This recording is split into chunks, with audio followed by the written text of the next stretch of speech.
Ha convertit el menjador de casa en el centre d'operacions del seu negoci de disseny i confecció de roba per a nens. Amb la pandèmia va decidir tancar la botiga física al centre d'Esplugues i centrar-se només en la venda online, un canal que ja havia engegat i que de mica en mica havia anat agafant pes. Amb el canvi patia, però, per si perdia la clientela del barri i dels pobles del voltant, però ha estat tot el contrari.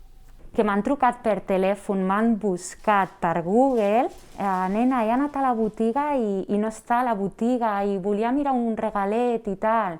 I jo li he dit, bueno, s'ha de fer la comanda online i hi ha de persones grans que sabien perfectament com fer-ho i hi ha de que no, i hem fet a través del WhatsApp, passant-li el link o les fotos.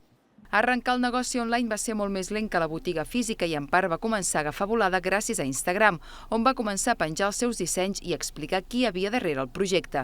Obrir un negoci online va molt més enllà de tenir una web i pot ser més costós econòmicament que tenir una botiga física. En quant a tots els costos de la logística de fer-ho i tot el que has d'anar pagant a Google, perquè això no és gratis. O sigui, si vols aparèixer a les xarxes has d'anar pagant cada mes. Implica que hi hagi gent professional que ho faci. Per tant, és costós també perquè el rati és més baix de conversió.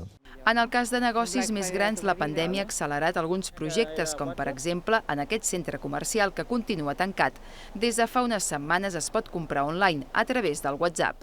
Tu tens un contacte d'un telèfon on darrere tens una persona amb noms i cognoms, una persona amb cara que et pot ajudar a trobar allò que estàs buscant. Unes iniciatives que quan puguin tornar a obrir conviuran amb la venda presencial. De moment els ha servit per poder continuar venent encara que virtualment, fins i tot a l'estranger.